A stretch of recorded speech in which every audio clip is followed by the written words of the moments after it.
got this, and this was on like Tuesday. I can do it this way. Okay. The Anti-Wikileaks, and this was originally I found it in my Popular Resistance email, but it was actually written by our friend of the show, friend of the network, Elizabeth Voss from Consortium News. Now, as it turns out, both Consortium News and Popular Resistance are Indie Media Award honorees. So we can hit that up a couple times. All right. And a story about the Anti-Wikileaks being corporate media. I'm like, all right, well, that sounds like an article that we can read. And then I saw it, and I saw Elizabeth wrote it and what it said. And I'm like, okay, this is great. And then I saw that it wasn't too long. And I'm like, this is even better. So we got a nice shorty.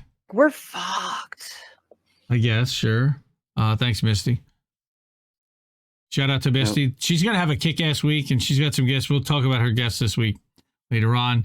But Elizabeth Voss, it was impossible to imagine 4 years ago when WikiLeaks editor Julian Assange was hauled out of the Ecuadorian embassy in London and thrown into Belmarsh, the corporate media, which had smeared him, could stoop to new lows of government servitude.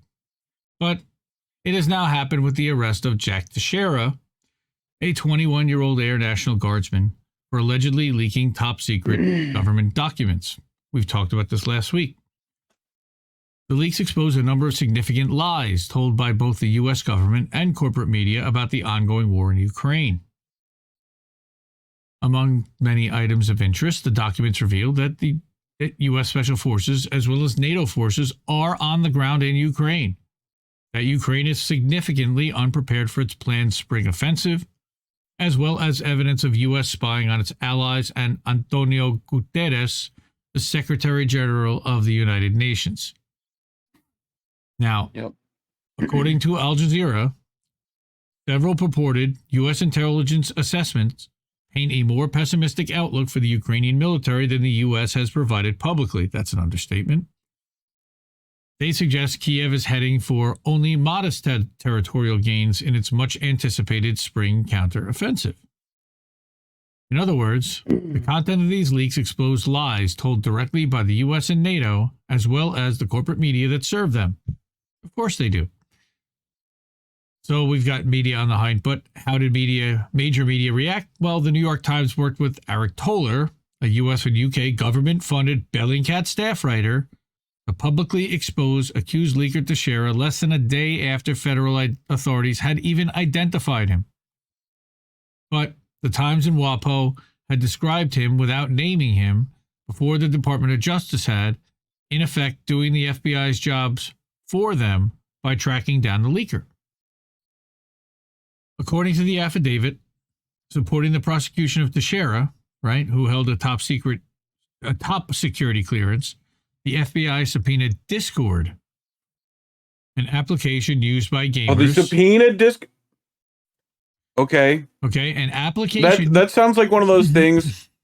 That sounds like one of those things where it's like, who's responsible for this? Well, they put it up on Discord. Get me this Discord person right now. Right. I'm like, okay, that's what that sounds like. Well, an application often used by gamers and live streamers like these two guys right now to communicate. Yes, and any organization, high school swim teams have Discords, and where documents were alleged to have been originally leaked. Alleged.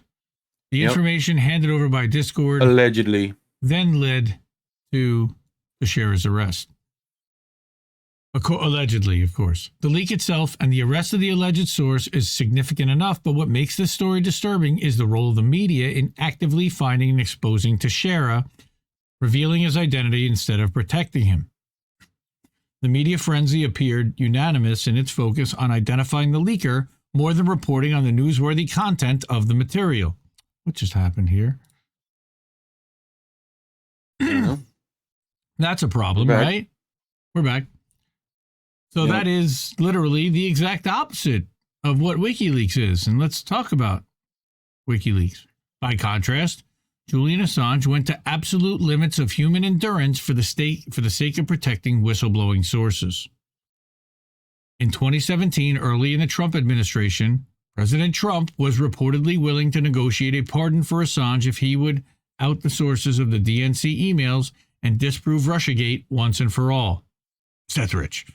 Except in August of 2016, Assange made comments on Dutch television that all but admitted that the source of the DNC emails was the murdered DNC staffer Seth Rich. So why not admit the identity of a dead source if it indeed was Rich, disprove Russiagate, and gain his freedom?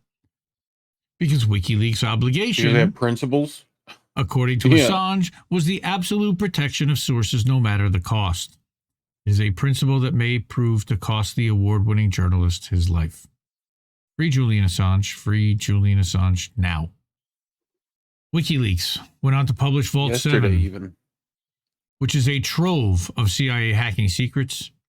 The release enraged then CIA Chief Mike Pompeo, and shortly afterwards then FBI Director James Comey reportedly ended all negotiations for Assange's freedom. That's what did it. It was Vault 7. So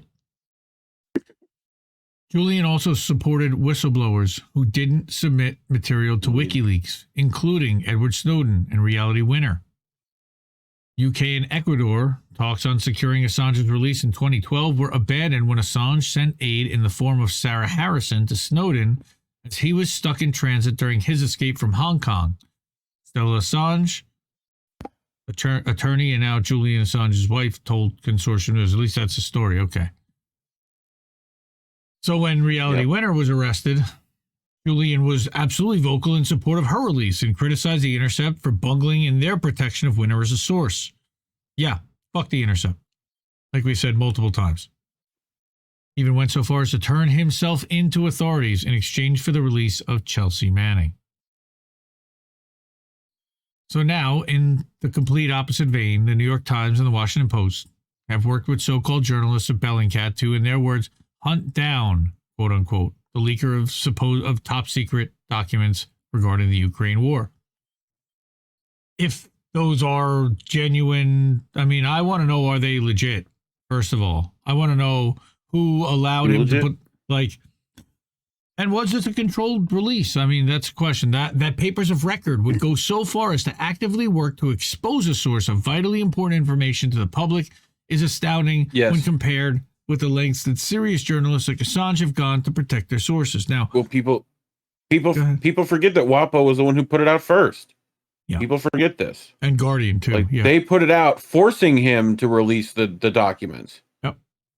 Like, he essentially then had to put out all the files because they published. And he still put them out redacted. So, the guy who put the key out was David Lee. And Luke Harding from The Guardian. And that's what allowed them to actually decode all this Trump stuff. did it. Yeah, Trump did it. Right? So it's Trump's fault. But no, Trump offered him a deal and he still said no. So yeah, it couldn't be Trump. And that's what an actual journalist does, is protects leakers and protects sources. Now, was he a leaker? Did he know what he was doing? Did he know he was leaking it to a member of the press? Was he going through channels as a whistleblower? I don't know. No. I mean, I don't. Maybe. Right. Right, so perhaps such activities are less surprising coming from members of Bellingcat, an organization funded by NATO states and intelligence league groups and reported by the Gray Zone to be loved by CIA officials.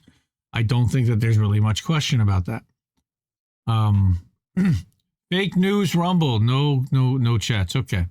Journalists are entrusted by the public to reveal truth, not serve the powerful in a witch hunt for sources of the truth. Instead, the New York Times and its co-conspirators from Bellingcat appear to have been seeking to punish a leaker who exposed the U.S. government and the corporate media's lies. Yeah. But I think that they allowed him, in some way. They either know that he did it, wanted him to do it. They needed this information to get out there because they need to move on to Taiwan and move away from funding Ukraine at this point. So slowly let the information out in outrageous ways, controlled type of leaks or whatever. I mean, I don't know what it says in the Discord, so I can't speculate, but that it got to this level and that Bellingcat was involved and you've got all these, there's a lot of smoke there. But what Elizabeth is saying is that the legacy news media is not simply a second-rate form of journalism in comparison with WikiLeaks, but it's intentional opposite, which I agree with.